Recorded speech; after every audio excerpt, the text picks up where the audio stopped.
और जबरदस्त नजर लग जाती है। मैंने कहाँ लग जाती है? और महाराज ऐसी लगती नहीं, वो अलग लग जाती है।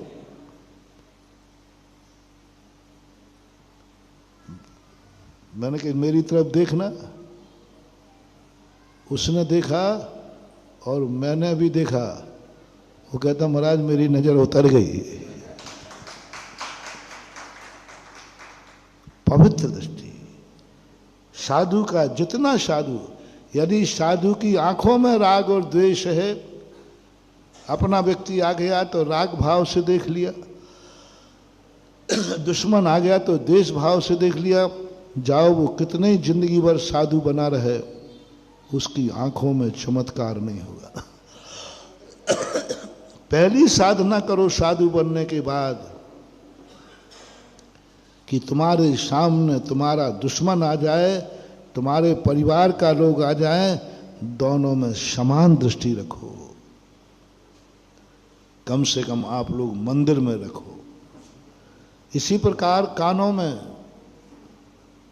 मैं राग द्वेष की बातें नहीं सुनूंगा।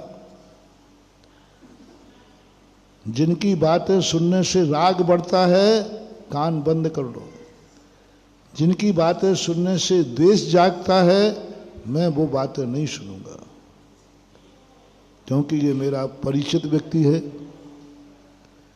ये मेरे परिवार का व्यक्ति है। अभी ये मेरे पास बैठेगा तो घर की बातें सुनाएगा तो मुझे राग भाव जाग जाएगा। इसलिए जो नए नए साधु होते हैं ना, नए नए साधु होते हैं ना, उनको सबसे पहले नियम दिया जाता है कि तुम अपने घर वालों से, घर वालों की कोई बात नहीं सुनोगे अच्छे बुरे की, क्योंकि तुम्हें राग जाग सकता है,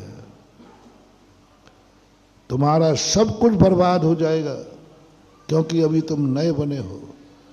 एक कहानी आती है शास्त्रों में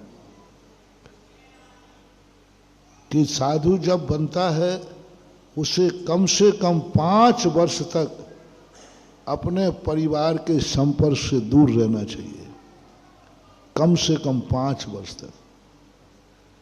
5 वर्ष तक उनको देखना नहीं, 5 वर्ष तक उनकी बात सुनना नहीं, 5 वर्ष तक उनसे बोलना नहीं, 5 वर्ष तक उनसे कोई लेना देना नहीं, हो सके तो 5 वर्ष तक उनके हाथ का खाना पीना भी नहीं,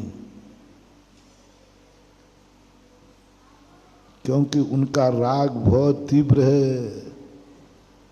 वो तुम्हें आहार खिलाएंगे भी तो महाराज बन के कम खिलाएंगे, हमारा बेटा हमारा परिवार का आएगा ही आएगा, सब खत्म हो जाएगा। श्रावक आहार देगा महाराज के मान करके, मैं महाराज को आहार, और नई माँ बेटा यदि दीक्षा ले तो वो आहार तो देगी, लेकिन उसको बेटे का भाव आ जाएगा, उसमें राग आ गया। परिवार के लोग खिलाएंगे, राग आ गया। पड़गाते समय राग आ जाए, झूठ मत बोलना।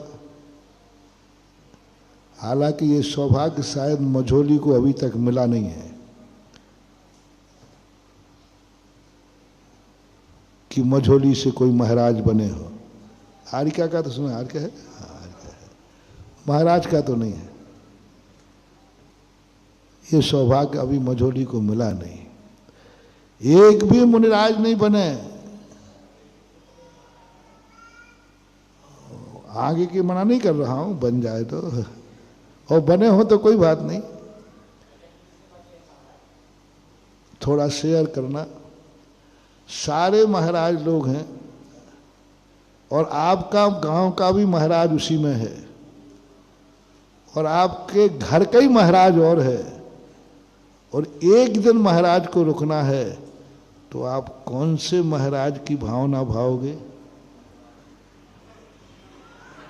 थोड़ा थोड़ा, हाँ क्या थोड़ा थोड़ा, तुम देखो देखो देखो, गड़बड़ मत करो, झूठ बोले कौआ काटे।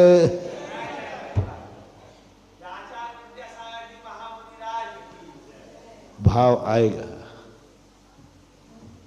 उस भाव आएगा, पता नहीं महाराज कब आएंगे। हमारे परिवार का जो सदस्य दीक्षा ली है वो पड़क जाए तो तुम उछलते हो। ओह, तुम महाराज को देख के नहीं उछल रहे हो, हमारा बाबा जी है इसलिए उछल रहे हो। राग भाव जाग जाएगा। आहार भी राग भाव से कराओगे, पड़गाहन भी राग भाव से कराओगे, आएगा ही आएगा राग भाव, टाल नहीं सकते।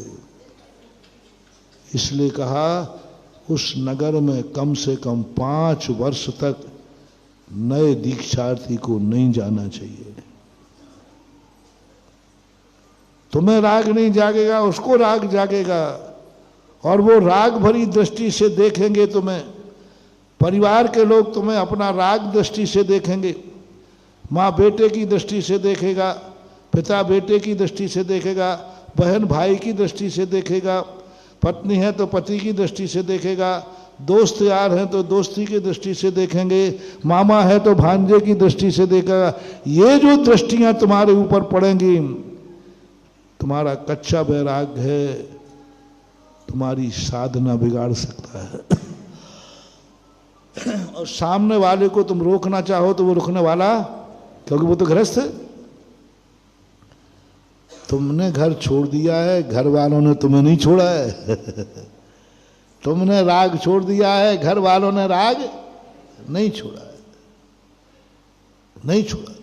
इसलिए कहा वहां मत जाओ, उनसे तरफ देखो मत 5 साल तक, क्योंकि तुम देखोगे वो राग दृष्टि से तुम्हें देखेगा, तो उसकी राग दृष्टि तुम्हारी आंखों में भी राग पैदा कर सकती है, क्योंकि वो दुखी है, वो माँ है, और तुम्हें देखेगी तो उसके अंदर ममता जागेगी, और माँ ने ममता दृष्टि से तुम्हें देख लिया और उसी समय तुमने उसको देख लिया, तो नियम से उसका प्रभाव तुम्हारे ऊपर पड़ेगा, क्योंकि तुम अभी नए मूल्य हो, उसमें ताकत ज्यादा है।